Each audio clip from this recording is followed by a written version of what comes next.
दोस्तों, आईपीएल 2026 का 42वां और अब तक का सबसे रोमांचक सांसों को रोक देने वाला महामुकाबला आज आईपीएल इतिहास की दो बड़ी टीमें गुजरात टाइटंस और रॉयल चैलेंजर्स बेंगलुरु के बीच नरेंद्र मोदी स्टेडियम अहमदाबाद में खेला गया। ऐसे में मुकाबले की शुरुआत हुई गुजरात के टॉस जीतने को लेकर। जी हाँ, आज के इस रोंगटे खड़े कर देने वाले महामुकाबले में कप्तान शुभमन गिल ने टॉस जीता और पहले गेंदबाजी करने का फैसला किया और विपक्षी टीम बेंगलुरु को बल्लेबाजी के लिए आमंत्रित किया था। फिर मुकाबला शुरू हुआ। रनों की बारिश करने के इरादे से बेंगलुरु की ओर से विराट कोहली और जैकब बेथेल ओपनिंग बल्लेबाजी करने के लिए मैदान में उतरे। दोस्तों, इन दोनों ही बल्लेबाजों के कंधों पर इस महामुकाबले में अपने टीम को एक विस्फोटक ओपनिंग शुरुआत दिलाने की बड़ी जिम्मेदारी थी। और दोस्तों, ऐसी ही कुछ झलकियां बेंगलुरु के ओपनिंग बल्लेबाजों के द्वारा देखने को भी मिली, खास करके जैकब बेथेल की ओर से, जिन्होंने गुजरात की ओर से मैच का पहला ओवर लेकर आए मोहम्मद सिराज का पहले 5 गेंद पर तो काफी सूझबूझ के साथ सामना किया और गेंदबाज को सम्मान देते हुए मात्र 1 रन बटोरा। परंतु दोस्तों, ओवर की आखिरी गेंद पर जैसे ही मोहम्मद सिराज अपनी लाइन से भटके, स्ट्राइक पर मौजूद जैकब बेथेल ने अपना बल्ला खोला और मिड विकेट की ओर तेज रफ्तार से शॉट खेलते हुए गेंद को चौके में तब्दील कर डाला और धमाकेदार तरीके से अपनी पारी का आगाज किया। दोस्तों, पहले ओवर में जैकब बेथेल एक तेज तर्रार चौके के साथ अपनी पारी का आगाज कर चुके थे, तो अब बारी थी उनके साथ निभा रहे किंग विराट कोहली की। और दोस्तों, विराट कोहली का आतिशी अंदाज देखने को मिला। मैच के दूसरे ओवर में जहां पर गुजरात की ओर से गेंदबाजी पर आए कगिसो रबाड़ा को आते ही स्ट्राइक पर मौजूद विराट कोहली ने काफी बुरी तरह धोया और लगातार पहली 5 गेंद पर कभी ऑफ साइड तो कभी लेग साइड की ओर जोरदार शॉट खेलते हुए एक के बाद एक 5 गेंदों को चौकों में तब्दील कर डाला और शुरुआती ओवरों में ही अपने इंटेंट को साफ किया। बता दूं, कगिसो रबाड़ा का यह ओवर काफी महंगा साबित हुआ, जहां पर उन्होंने 5 चौके खाते हुए करीबन 21 रन लुटाए। दोस्तों, देखा जाए तो आज एक बार फिर विराट कोहली का रौद्र अवतार मैदान पर देखने को मिल रहा था।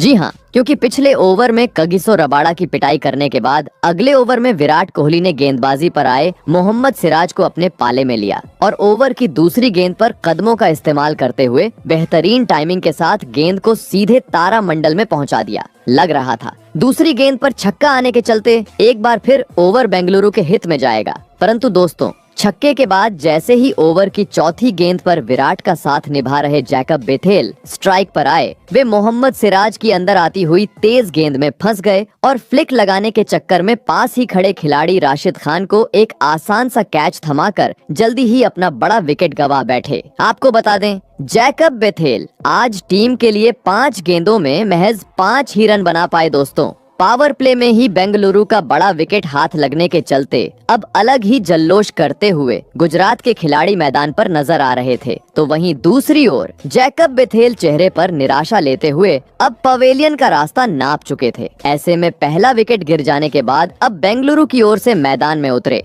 लेफ्ट हैंड बल्लेबाज देवदत्त पडिक्कल। बता दूं, देखा जाए तो यह ओवर बेंगलुरु के हित में रहा, जहां पर मोहम्मद सिराज ने विकेट चटकाते हुए मात्र 8 ही रन खर्च किए। इस कारण दोस्तों, पिछला ओवर धीमा होने के चलते अगले ओवर में अच्छी लय में नजर आ रहे किंग विराट कोहली ने बड़ा शॉट खेलने का प्रयास किया, परंतु दोस्तों, गेंदबाजी पर आए रबाड़ा के खिलाफ वे इस बार अपने मंसूबों में कामयाब होने में पूरी तरह असफल रहे और ओवर की दूसरी पटकी हुई गेंद में राशिद खान को एक आसान सा कैच थमाकर अपना कीमती विकेट गंवा बैठे। आपको बता दें, विराट कोहली को आज के महामुकाबले में एक जोरदार शुरुआत तो मिली, लेकिन वे ज्यादा वक्त तक क्रीज पर नहीं टिक पाए और 28 रनों की पारी खेल पवेलियन का रास्ता नाप लिए। दोस्तों, पावर प्ले में ही विराट कोहली जैसे बड़े बल्लेबाज का विकेट हाथ लगने के चलते अब अलग ही जल्लोष करते हुए गुजरात के खिलाड़ी और साथ ही गुजराती प्रशंसक अब मैदान पर नजर आ रहे थे, क्योंकि विराट कोहली का विकेट मतलब अब एक बड़ी मछली गुजरात के जाल में फंस चुकी थी। ऐसे में दोस्तों, दोनों ही ओपनिंग बल्लेबाज के पवेलियन लौट जाने के बाद अब बेंगलुरु की ओर से मैदान में उतरे खुद कप्तान रजत पाटीदार, जिन्होंने विकेट गिरने का दबाव खुद पर बिल्कुल नहीं आने दिया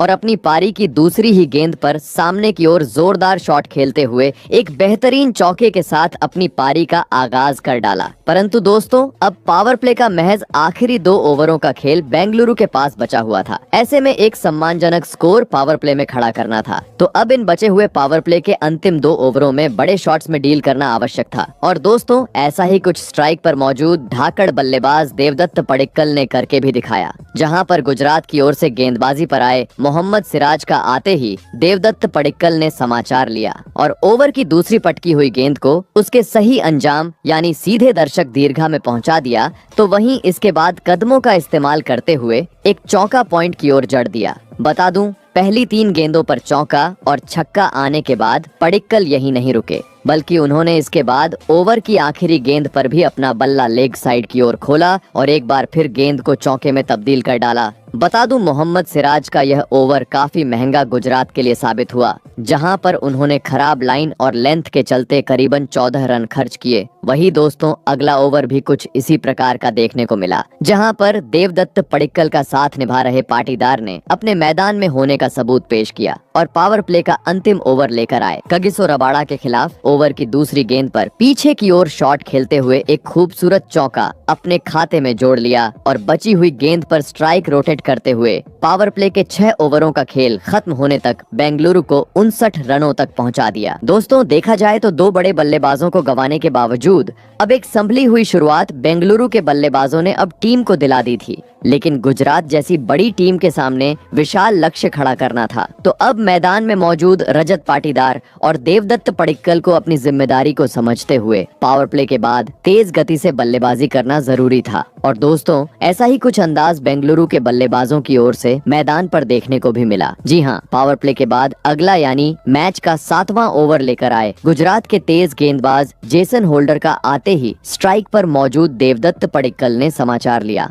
और लगातार पहली 2 गेंदों पर क्रीज से पीछे हटते हुए ऑफ साइड की ओर गेंद को चौकों में तब्दील कर डाला और बची हुई गेंद पर स्ट्राइक रोटेट करते हुए इस ओवर को पूरी तरीके से बेंगलुरु के हित में किया। और दोस्तों, कहते हैं ना कि खरबूजे को देखकर खरबूजा रंग बदलता है, और ऐसा ही कुछ अगले ओवर में पडिक्कल का साथ निभा रहे रजत पाटीदार की ओर से देखने को मिला, जिन्होंने गुजरात की ओर से स्पेल का पहला ओवर लेकर आए अरशद खान के खिलाफ पहली ही गेंद पर अपना हाथ खोला और बेहतरीन पुल की मदद से गेंद को सीधे दर्शकों के बीच भेज दिया लगने लगा। पहली गेंद पर छक्का आने के चलते अब काफी बेहतरीन यह ओवर बेंगलुरु के लिए साबित होगा। परंतु दोस्तों, कहते हैं ना कि लालच बुरी बला होती है, और ऐसा ही कुछ छक्का जड़ने वाले पाटीदार की ओर से देखने को मिला, जिन्होंने ओवर की तीसरी गेंद पर एक बार फिर अरशद खान के खिलाफ बड़ा शॉट खेलना चाहा। परंतु दोस्तों, वे इस बार अपने मंसूबों में कामयाब होने में पूरी तरह असफल रहे और बाउंड्री पर मौजूद जेसन होल्डर को कैच थमाते हुए टीम का साथ छोड़ गए। आपको बता दें, रजत पाटीदार आज ज्यादा कुछ खास कर नहीं पाए और 15 गेंदों में 19 रनों की पारी खेल पवेलियन का रास्ता नाप लिए। दोस्तों, भले ही 10 के रन रेट से बेंगलुरु आगे की तरफ बढ़ती हुई नजर आ रही थी, परंतु देखते ही देखते अब 3 बड़े बल्लेबाज भी बेंगलुरु की टीम ने अपने गवा दिए थे, जिसके कारण अब पहली बार बेंगलुरु के खेमे में चिंता साफ तरीके से देखने को मिल रही थी। तो वहीं दूसरी ओर गुजरात के खिलाड़ी खुशी से झूमते हुए अब मैदान पर नजर आ रहे थे। ऐसे में दोस्तों, अब इस संकट की घड़ी में बेंगलुरु की ओर से मैदान में उतरे अनुभवी बल्लेबाज जितेश शर्मा, जिनसे अब बेंगलुरु का खेमा एक बड़ी पारी की आस लगाकर बैठा था। लेकिन दोस्तों, गुजरात की चल रही घातक गेंदबाजी के सामने जितेश शर्मा आज एक बार फिर अपने आप को सिद्ध करने में पूरी तरह असफल रहे और मैच का अगला ओवर लेकर आए जेसन होल्डर की बाहर जाती हुई गेंद को छेड़ने के चक्कर में विकेट कीपर जोस बटलर को एक आसान सा कैच थमाकर सस्ते में पवेलियन का रास्ता नाप लिया। आपको बता दें, जितेश शर्मा आज गुजरात के खिलाफ मात्र 1 ही रन बना पाए। दोस्तों, ताश के पत्तों की तरह अब बिखरती हुई बेंगलुरु की टीम गुजरात के सामने नजर आ रही थी, क्योंकि अभी तक 100 रन भी स्कोर बोर्ड पर नहीं लगे थे और 4 बड़े बल्लेबाज निराश करते हुए अब टीम का साथ छोड़ चुके थे। इस कारण अब देखा जाए तो इस मुकाबले पर परिस्थितियों को देखते हुए गुजरात का पलड़ा काफी ज्यादा भारी नजर आ रहा था। ऐसे में दोस्तों, अब इस डगमगाती पारी को देख बेंगलुरु की ओर से मैदान में उतरे ढाकड़ बल्लेबाज टिम डेविड, जिन्होंने नाव देखा न ताव और आते ही विकेट चटकाने वाले जेसन होल्डर के खिलाफ अपनी पारी की दूसरी गेंद पर अपना रौद्र रूप अपनाया और जोरदार पुल लगाते हुए एक फ्लैट छक्का सीधे बाउंड्री के पास पहुंचा दिया और आते ही अपने इंटेंट को साफ कर डाला लगने लगा। टिम डेविड आज जरूर टीम को संभालते हुए एक बड़ी पारी खेलेंगे, परंतु दोस्तों जैसे ही होल्डर के खिलाफ टिम डेविड ने अपना ताबड़तोड़ अंदाज दिखाया, गुजरात के कप्तान शुभमन गिल ने चालाकी की और मैच के अगले ओवर में यानी 10वें ओवर में गेंदबाजी आक्रमण पर लगाया अपने सबसे बेहतरीन गेंदबाज करामाती राशिद खान को। और दोस्तों राशिद खान ने भी कप्तान शुभमन के इस फैसले को आते ही पूरी तरीके से सही साबित करके दिखाया और पहली 3 गेंदों पर 2 रन खर्च करने के बाद ओवर की चौथी अपनी घूमती हुई गेंद में स्ट्राइक पर मौजूद टिम डेविड को फंसाया और जेसन होल्डर के हाथों कैच आउट करवाते हुए लगातार ओवरों में एक और बड़ा झटका बेंगलुरु की टीम को दे दिया। आपको बता दें टिम डेविड आज बेंगलुरु के लिए मात्र 9 ही रन बना पाए दोस्तों। जब से पावर प्ले खत्म हुआ था मानो जैसे किसी की नजर बेंगलुरु की टीम को लग चुकी थी। जी हां, क्योंकि बीते हुए पिछले 4 ओवरों में 30 रन बनाते हुए बेंगलुरु अपने 3 महत्वपूर्ण बल्लेबाजों को गंवा चुकी थी। देखा जाए तो अपनी गेंदबाजी के दम पर ही अब गुजरात इस मुकाबले को अपनी जकड़ में करती हुई नजर आ रही थी। ऐसे में दोस्तों आधा बल्लेबाजी क्रम पवेलियन लौट जाने के बाद अब बेंगलुरु की ओर से मैदान में उतरे ऑलराउंडर खिलाड़ी कुणाल पांड्या, जिन्होंने आते ही अगले ओवर में गेंदबाजी पर आए अरशद खान के खिलाफ अपनी बेहतरीन लय का नमूना पेश किया और पीछे की ओर कट लगाते हुए एक शानदार चौका अपने खाते में जोड़ लिया। परंतु दोस्तों मानो जैसे अरशद खान को उनका यह रवैया पसंद ही नहीं आया। जी हाँ, क्योंकि चौका लगाने के बाद अगली ही अपनी अंदर आती हुई गेंद में अरशद खान ने कुणाल पांड्या को चकमा दिया और पास ही खड़े खिलाड़ी के हाथों कैच आउट करवाते हुए बेंगलुरु की स्थिति को बद से बदतर कर डाला। बता दूं कुणाल पांड्या मात्र 4 रन बनाकर पवेलियन लौटे। दोस्तों एक छोर से भले ही देवदत्त पडिक्कल अभी भी क्रीज पर मौजूद थे, लेकिन दूसरी छोर से कोई भी आज उनका साथ निभाने में सफल नहीं हो पा रहा था और लगातार एक के बाद एक अपने विकेट गंवाते जा रहा था, जिस कारण अब काफी ज्यादा मुश्किल में बेंगलुरु की टीम पहुंच चुकी थी। ऐसे में दोस्तों इस संकट की घड़ी से बाहर निकालने अब मैदान में उतरे विस्फोटक बल्लेबाज रोमारियो शेफर्ड। बता दूं अरशद खान का यह ओवर काफी किफायती गुजरात के लिए रहा, जहां उन्होंने दूसरी गेंद पर विकेट चटकाते हुए ओवर का अंत होने तक महज 5 ही रन बटोरने का मौका बेंगलुरु की टीम को दिया। साथ ही दोस्तों अगला ओवर भी कुछ इसी प्रकार से देखने को मिला, जहां पर गेंदबाजी पर आए राशिद खान ने अपनी फिरकी का जाल मैदान में बिछाया और बेंगलुरु के दोनों ही बल्लेबाजों को अपनी घूमती हुई गेंदों में पूरी तरीके से बांध के रखते हुए इस ओवर में महज 2 ही रन बनाने का मौका दिया, जिस कारण अब हर एक बीतते हुए ओवर के साथ अधिक दबाव बेंगलुरु की टीम पर बढ़ते जा रहा था। लगने लगा इस दबाव में एक और बड़ा झटका बेंगलुरु की टीम को लग जाएगा, परंतु दोस्तों प्रेशर हावी हो उससे पहले ही मैच के 13वें ओवर में ढाकड़ बल्लेबाज देवदत्त पडिक्कल ने अपना ताबड़तोड़ अंदाज दिखाया और गेंदबाजी पर आए कगिसो रबाड़ा के खिलाफ पहले ओवर की दूसरी गेंद पर लाजवाब बैकफुट पंच करते हुए गेंद को चौके में तब्दील कर डाला। तो वहीं अगली गेंद पर पीछे की ओर बल्ले का मुंह मोड़ते हुए इस बार छक्का अपने खाते में जोड़ लिया। बता दूं लंबे अंतराल बाद यह ओवर बेंगलुरु के हित में रहा, जहां पर देवदत्त पडिक्कल ने अपने खुद के दम पर करीबन 14 रन बटोरे। परंतु दोस्तों जैसे ही यह ओवर बेंगलुरु के पक्ष में रहा, अगले ओवर में फिर गुजरात के गेंदबाजों का बोलबाला मैदान पर देखने को मिला, जहां मैच का 14वां ओवर लेकर आए राशिद खान के खिलाफ भले ही पहली 5 गेंदों पर स्ट्राइक पर मौजूद शेफर्ड ने 2 गेंदों को सीधे दर्शक दीर्घा में पहुंचाया, लेकिन दोस्तों ओवर की आखिरी गेंद पर जैसे ही सेट हुए बल्लेबाज देवदत्त पडिक्कल स्ट्राइक पर आए, वे राशिद खान की गुगली में चकमा खा गए और सीधे क्लीन बोल्ड होते हुए अहम मौके पर टीम का साथ छोड़ गए। आपको बता दें देवदत्त पडिक्कल आज गुजरात के खिलाफ 24 गेंदों में 40 रनों की पारी खेल आउट हुए। दोस्तों देवदत्त पडिक्कल आज एक अहम मौके पर एक बड़ी पारी टीम के लिए जरूर खेल रहे थे, लेकिन वे भी अब गुजरात की बेहतरीन गेंदबाजी के सामने अपने घुटने टेकते हुए टीम का साथ छोड़ चुके थे, जिसे देखकर काफी ज्यादा खुशी अब गुजरात के प्रशंसकों के बीच देखने को मिल रही थी। तो वहीं दूसरी ओर बेंगलुरु के प्रशंसकों में सन्नाटा छा चुका था। ऐसे में अब मैदान में उतरे बेंगलुरु की ओर से इम्पैक्ट प्लेयर के रूप में वेंकटेश अय्यर, परंतु दोस्तों इसके बाद बेंगलुरु की ओर से कोई साझेदारी देखने को मिलती उससे पहले ही अगले ही ओवर में गेंदबाजी पर आए जेसन होल्डर ने एक बार फिर अपनी घातक गेंदबाजी का जादू मैदान में बिखेर दिया और ओवर की पहली ही गेंद पर बेंगलुरु के ढाकड़ बल्लेबाज रोमारियो शेफर्ड को अपनी पटकी हुई गेंद में फंसाया और बाउंड्री पर खड़े खिलाड़ी के हाथों कैच आउट करवाते हुए एक और बड़ा झटका विपक्षी टीम को दे दिया। आपको बता दें रोमारियो शेफर्ड आज गुजरात के खिलाफ 17 रन बनाकर आउट हुए, जिस कारण अब दोस्तों यहाँ से 20 ओवर खेलना भी काफी ज्यादा मुश्किल बेंगलुरु की टीम के लिए नजर आ रहा था। जी हाँ, क्योंकि अब महज आखिरी 2 बल्लेबाज बेंगलुरु के पास शेष थे। ऐसे में अब वेंकटेश अय्यर का साथ निभाने मैदान में उतरे भुवनेश्वर कुमार, जिनको अब आते ही अगले ओवर से बड़े शॉट्स में डील करना आवश्यक हो चुका था। जी हाँ, क्योंकि अब महज आखिरी 5 ओवरों का खेल बेंगलुरु के पास बचा हुआ था। ऐसे में दोस्तों मैच का 16वां ओवर लेकर आए गुजरात की ओर से स्पिनर गेंदबाज राशिद खान, जिन्होंने एक बार फिर अपनी बेहतरीन गेंदबाजी का मुजाहरा मैदान में पेश किया और बेंगलुरु के दोनों ही धाकड़ बल्लेबाजों वेंकटेश अय्यर और भुवनेश्वर कुमार को अपनी घूमती हुई गेंदों में फंसाते हुए इस ओवर में महज 3 रन बनाने का मौका दिया। साथ ही अगला ओवर भी काफी शांत बेंगलुरु के लिए साबित हुआ, जहां गेंदबाजी पर आए जेसन होल्डर के खिलाफ भले ही दोनों ही बल्लेबाजों ने बड़ा शॉट खेलने का प्रयास किया, परंतु दोस्तों सदी हुई गेंदबाजी के सामने दोनों ही बल्लेबाज अपने मंसूबों में कामयाब नहीं हो पाए और इस ओवर में भी इक्का दुक्का रन बटोरते रह गए।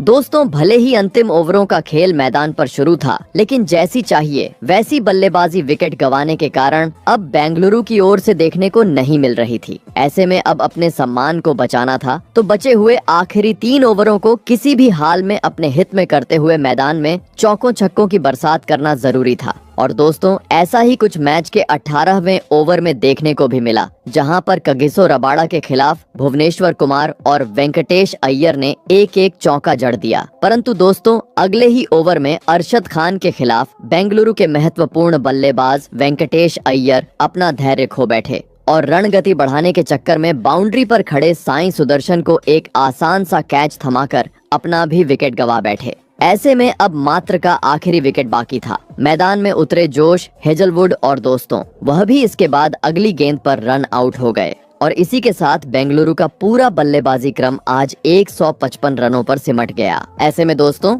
इसके बाद बेंगलुरु से मिले 156 रनों के लक्ष्य का पीछा करने गुजरात की ओर से शुभमन गिल और साई सुदर्शन बल्लेबाजी करने के लिए मैदान में उतरे। दोस्तों बेंगलुरु ने दिया हुआ लक्ष्य छोटा था, ऐसे में दोनों ही बल्लेबाजों पर सूझबूझ के साथ शुरुआत दिलाने की बड़ी जिम्मेदारी थी, परंतु दोस्तों गुजरात के बल्लेबाजों ने ताबड़तोड़ शुरुआत करनी ही सही समझी। जी हाँ, दरअसल बेंगलुरु की ओर से पहला ओवर लेकर आए भुवनेश्वर कुमार की पहली गेंद पर तो साई सुदर्शन ने 1 रन बटोरा, परंतु दोस्तों इसके बाद जैसे ही गुजरात के कप्तान शुभमन गिल स्ट्राइक पर आए, उन्होंने अपना हाथ खोला और ओवर की दूसरी गेंद को पीछे की ओर धकेलते हुए एक खूबसूरत चौका अपने खाते में जोड़ लिया। तो वहीं इसके बाद एक्स्ट्रा कवर की ओर अपने बल्ले का मुंह मोड़ा और इस बार गेंद को सीधे दर्शक दीर्घा में पहुंचा दिया और इस पहले ओवर में ही अपने इंटेंट को साफ कर डाला। जी हाँ, क्योंकि पहले ओवर में भुवनेश्वर कुमार को धोने के बाद अगले ओवर में कप्तान गिल ने गेंदबाजी पर आए जोश हेजलवुड को अपने पाले में लिया और आते ही लगातार 3 गेंदों को चौकों में तब्दील करने के बाद 2 गेंदों को सीधे स्टेडियम पार पहुंचा दिया और धुआंधार तरीके से अपनी पारी का आगाज कर डाला। बता दूं, जोश हेजलवुड का ये ओवर काफी खराब बेंगलुरु के लिए साबित हुआ, जहां पर उन्होंने अपनी खराब लाइन और लेंथ के चलते 24 रन लुटाए। दोस्तों छोटे से लक्ष्य को देख अब एक ताबड़तोड़ शुरुआत कप्तान गिल ने गुजरात की टीम को दिला दी थी, क्योंकि पहले 12 गेंदों पर ही अब गुजरात ने करीबन 36 रन स्कोर बोर्ड पर लगा दिए थे। और दोस्तों कहते हैं ना कि खरबूजे को देखकर खरबूजा रंग बदलता है, और ऐसा ही कुछ मैच के तीसरे ओवर में देखने को मिला, जहां पर गिल का साथ निभा रहे सुदर्शन ने भी अपने मैदान में होने का सबूत पेश किया और गेंदबाजी पर आए भुवनेश्वर कुमार के खिलाफ ओवर की पहली ही गेंद पर पीछे की ओर कट लगाते हुए अपनी पारी का पहला चौका जड़ दिया। परंतु दोस्तों मानो जैसे इस बार भुवनेश्वर कुमार को गुजरात के बल्लेबाजों का यह रवैया पसंद ही नहीं आया। जी हाँ, क्योंकि चौके के बाद गेंदबाज भुवनेश्वर कुमार ने अपनी बाहर जाती हुई गेंद में साई सुदर्शन को चकमा दिया और विकेट कीपर जितेश शर्मा के हाथों कैच आउट करवाते हुए आज के महामुकाबले का पहला झटका गुजरात की टीम को दे दिया। आपको बता दें, साई सुदर्शन आज टीम के लिए बड़ी पारी नहीं खेल पाए और मात्र 6 रन बनाकर पवेलियन लौट गए। दोस्तों रनों की बरसात के बीच गुजरात का बड़ा विकेट हाथ लगने के चलते अब राहत की सांस लेते हुए बेंगलुरु के खिलाड़ी और साथ ही प्रशंसक अब मैदान पर नजर आ रहे थे। तो वहीं दूसरी ओर साई सुदर्शन काफी निराश होते हुए पवेलियन का रास्ता नाप चुके थे। ऐसे में दोस्तों पहला विकेट जाने के बाद अब गुजरात की ओर से मैदान में उतरे ढाकड़ बल्लेबाज जोस बटलर तो वही मैच का चौथा ओवर लेकर आए। बेंगलुरु की ओर से तेज गेंदबाज जोश हेजलवुड, जिनकी पहली 5 गेंदों पर तो मैदान में मौजूद दोनों ही गुजरात के बल्लेबाजों ने सम्मान किया और महज इक्का दुक्का रन बटोरा। परंतु दोस्तों, ओवर की आखिरी गेंद पर स्ट्राइक पर मौजूद बटलर ने अपना अनोखा रूप मैदान में दिखाया और अतरंगी अंदाज में गेंद को पीछे की ओर धकेलते हुए खूबसूरत चौका अपने खाते में जोड़ लिया। परंतु दोस्तों, अब पावर प्ले का महज आखिरी 2 ओवरों का खेल गुजरात की टीम के पास बचा हुआ था। इस कारण देखना दिलचस्प था कि बचे हुए पावर प्ले के अगले 2 ओवर कौन सी टीम अपने हित में करती है। ऐसे में दोस्तों, मैच का 5वां ओवर लेकर आए बेंगलुरु की ओर से एक बार फिर विकेट चटकाने वाले भुवनेश्वर कुमार। और दोस्तों, इस बार एक बार फिर भुवनेश्वर कुमार ने अपनी घातक गेंदबाजी का जादू मैदान में बिखेर दिया और पहले 5 गेंदों पर 1 रन खर्च करने के बाद टीम के लिए खतरा साबित होते जा रहे गुजरात के कप्तान गिल को अपनी पटकी हुई गेंद में फंसाया और पास ही खड़े खिलाड़ी किंग विराट कोहली के हाथों कैच आउट करवाते हुए पावर प्ले में ही दूसरा झटका गुजरात की टीम को दे दिया। आपको बता दें, शुभमन गिल आज 18 गेंदों में 43 रनों की ताबड़तोड़ पारी खेल आउट हुए। दोस्तों, भले ही 10 के रन रेट से पावर प्ले में गुजरात की टीम जीत की ओर बढ़ती हुई नजर आ रही थी, लेकिन बेंगलुरु की घातक गेंदबाजी के सामने अब देखते ही देखते दोनों ही ओपनिंग बल्लेबाज पवेलियन का रास्ता नाप चुके थे, जिस कारण अब अलग ही जल्लोश बेंगलुरु के खिलाड़ियों के बीच देखने को मिल रहा था। ऐसे में दोस्तों, 2 बड़े झटके लग जाने के बाद अब गुजरात की ओर से मैदान में उतरे लेफ्ट हैंड बल्लेबाज वाशिंगटन सुंदर लग रहा था। विकेट गिर जाने के चलते अब पावर प्ले का आखिरी ओवर शांत गुजरात के लिए साबित होगा। परंतु दोस्तों, ठाकर बल्लेबाज बटलर ने विकेट गिरने का दबाव खुद पर बिल्कुल नहीं आने दिया और पावर प्ले का आखिरी ओवर लेकर आए। जोश हेजलवुड के खिलाफ पहले 4 गेंदों पर 2 रन बटोरने के बाद ओवर की 5वीं गेंद पर अपना हाथ खोला और कवर की ओर उड़ता हुआ एक लाजवाब चौका जड़ दिया। तो वहीं इसके बाद आखिरी गेंद पर सामने की ओर अपना बल्ला खोलते हुए अंपायर के सिर के ऊपर से गेंद को सीधे स्टेडियम बाहर पहुंचा दिया और पावर प्ले के 6 ओवरों का खेल खत्म होने तक टीम को 69 रनों तक पहुंचा दिया। दोस्तों, देखा जाए तो बेंगलुरु से मिले छोटे से लक्ष्य को देख अब एक धुआंधार शुरुआत विकेट गिर जाने के बावजूद गुजरात के बल्लेबाजों ने टीम को दिला दी थी, लेकिन अभी भी बेंगलुरु से मिला हुआ लक्ष्य थोड़ा दूर था। ऐसे में लक्ष्य को जल्द से जल्द हासिल करना था, तो अब मैदान में मौजूद वाशिंगटन सुंदर और जोस बटलर को अपना 5वां गियर डालते हुए ताबड़तोड़ बल्लेबाजी करना जरूरी था। और दोस्तों, ऐसी ही कुछ झलकियां पावर प्ले के बाद गुजरात के बल्लेबाजों की ओर से देखने को भी मिली। जी हाँ, दरअसल पावर प्ले के बाद अगला यानी मैच का 7वां ओवर लेकर आए सुयश शर्मा को आते ही विस्फोटक बल्लेबाज जोस बटलर ने अपने पाले में लिया और ओवर की दूसरी ही फुल लेंथ गेंद को उसके सही अंजाम यानी सीधे दर्शक दीर्घा में पहुंचा दिया। तो वही दोस्तों, इसके बाद तीसरी गेंद को कवर की ओर खेलते हुए लगातार 2 गेंदों को छक्कों में तब्दील कर डाला और इसके बाद बची हुई गेंदों पर स्ट्राइक रोटेट करते हुए सुयश शर्मा के इस ओवर को काफी महंगा साबित किया। बता दूं अपने खुद के दम पर, इस ओवर में बटलर ने करीबन 16 रन बटोरे। दोस्तों, बेंगलुरु से मिला हुआ लक्ष्य भले ही छोटा था, लेकिन कुछ अलग ही इंटेंट से आज गुजरात के बल्लेबाज मैदान पर खेलते हुए नजर आ रहे थे, जो बिल्कुल भी रुकने का नाम नहीं ले रहे थे और हर ओवर में चौके छक्के में डील करते जा रहे थे, जिस कारण दोस्तों हर एक रन के साथ अब यह मुकाबला बेंगलुरु के हाथ से फिसलता जा रहा था। परंतु दोस्तों, तभी मैच का 8वां ओवर लेकर आए बेहतरीन गेंदबाज भुवनेश्वर कुमार ने आते ही अपने आप को सिद्ध किया। भले ही उनके ओवर की शुरुआत खराब रही और पहली गेंद पर बेहतरीन लय में नजर आ रहे बटलर ने उन्हें लेग साइड की ओर एक जोरदार चौका जड़ा। परंतु दोस्तों, इस चौके के बाद बटलर ज्यादा वक्त भुवनेश्वर कुमार का सामना नहीं कर पाए और क्रीज से आगे की तरफ बढ़कर शॉट खेलने के चक्कर में सीधा क्लीन बोल्ड होते हुए टीम को मझधार में छोड़ गए। आपको बता दें, जोस बटलर आज बेंगलुरु के खिलाफ 39 रनों की ताबड़तोड़ पारी खेल आउट हुए। दोस्तों, भले ही 8 ओवरों के भीतर गुजरात ने 90 रन स्कोर बोर्ड पर लगा दिए थे, लेकिन इस बीच बेंगलुरु की घातक गेंदबाजी के सामने गुजरात के 3 बड़े बल्लेबाज भी अपने विकेट गंवा चुके थे, जिस कारण अब गुजरात की पारी को संभालने मैदान में उतरे युवा बल्लेबाज शाहरुख खान। बता दूं, भुवनेश्वर कुमार का यह ओवर काफी किफायती रहा, जहां पर उन्होंने विकेट चटकाते हुए मात्र 6 रन खर्च किए। वहीं अब लग रहा था विकेट गिर जाने के चलते अगले 1-2 ओवर गुजरात धीमी गति से आगे की तरफ बढ़ेगी। परंतु दोस्तों, ये तो गुजरात के बल्लेबाज थे जो कहां ज्यादा वक्त रुकने वाले थे। जी हां, क्योंकि भले ही पिछले ओवर में बटलर के रूप में एक बड़ा झटका गुजरात की टीम को लगा, लेकिन इसके बावजूद वाशिंगटन सुंदर ने अपना ताबड़तोड़ अंदाज मैदान में दिखाया, जहां पर पहली 5 गेंदों पर रोमारियो शेफर्ड के खिलाफ भले ही गुजरात के बल्लेबाजों ने इक्का दुक्का रन बटोरे, परंतु दोस्तों, ओवर की आखिरी पटकी हुई गेंद को देख वॉशिंगटन सुंदर ने एक जोरदार पुल लगाया और गेंद को सीधे छक्के में तब्दील कर डाला। तो वहीं अगले ओवर में उनके साथ निभा रहे शाहरुख खान ने भी जोश हेजलवुड के खिलाफ कदमों का इस्तेमाल करते हुए एक खूबसूरत छक्का अपने खाते में जोड़ लिया। लगने लगा कि अब ये जोड़ी काफी आसानी से गुजरात को जीत दिला देगी। परंतु दोस्तों, तभी मानो जैसे किसी की नजर गुजरात की इस जोड़ी को लग गई। जी हाँ, क्योंकि छक्का जड़ने वाले शाहरुख खान अगले ही ओवर में जैसे ही गेंदबाजी पर रोमारियो शेफर्ड आए, उनके खिलाफ अपना धैर्य खो बैठे और एक बार फिर गेंद को तारामंडल में पहुंचाने के चक्कर में बाउंड्री पर मौजूद जोश हेजलवुड को एक आसान सा कैच थमाकर सस्ते में अपना विकेट गंवा बैठे। बता दूं, शाहरुख खान आज मात्र 8 ही रन बना पाए। वही बेहतरीन गेंदबाज रोमारियो शेफर्ड यही नहीं रुके, बल्कि उन्होंने एक गेंद बांध ही वॉशिंगटन सुंदर को भी अपने लपेटे में लिया और एलबीडब्ल्यू आउट करते हुए एक ही ओवर में दोहरा झटका गुजरात की टीम को दे दिया। जिस कारण दोस्तों, अब एक वक्त मजबूत स्थिति में नजर आ रही गुजरात की टीम काफी ज्यादा मुश्किल में पहुंच चुकी थी। जी हाँ, क्योंकि देखते ही देखते अब आधा बल्लेबाजी क्रम पवेलियन का रास्ता नाप चुका था। ऐसे में दोस्तों, एक ही ओवर में दोहरा झटका लग जाने के बाद अब गुजरात की ओर से मैदान में उतरे जेसन होल्डर और राहुल तेवतिया। यहाँ से अगर जीत हासिल करनी थी तो जरूरत थी एक साझेदारी की, और दोस्तों ऐसा ही कुछ इसके बाद मैच के 12वें ओवर से देखने को मिला, जहां पर स्ट्राइक पर मौजूद राहुल तेवतिया ने गेंदबाजी पर आए सुयश शर्मा के खिलाफ अपना हाथ खोला और पहले एक बेहतरीन पुल की मदद से ओवर की तीसरी गेंद को ऑफ साइड की ओर खेला और एक शानदार चौका बटोर लिया।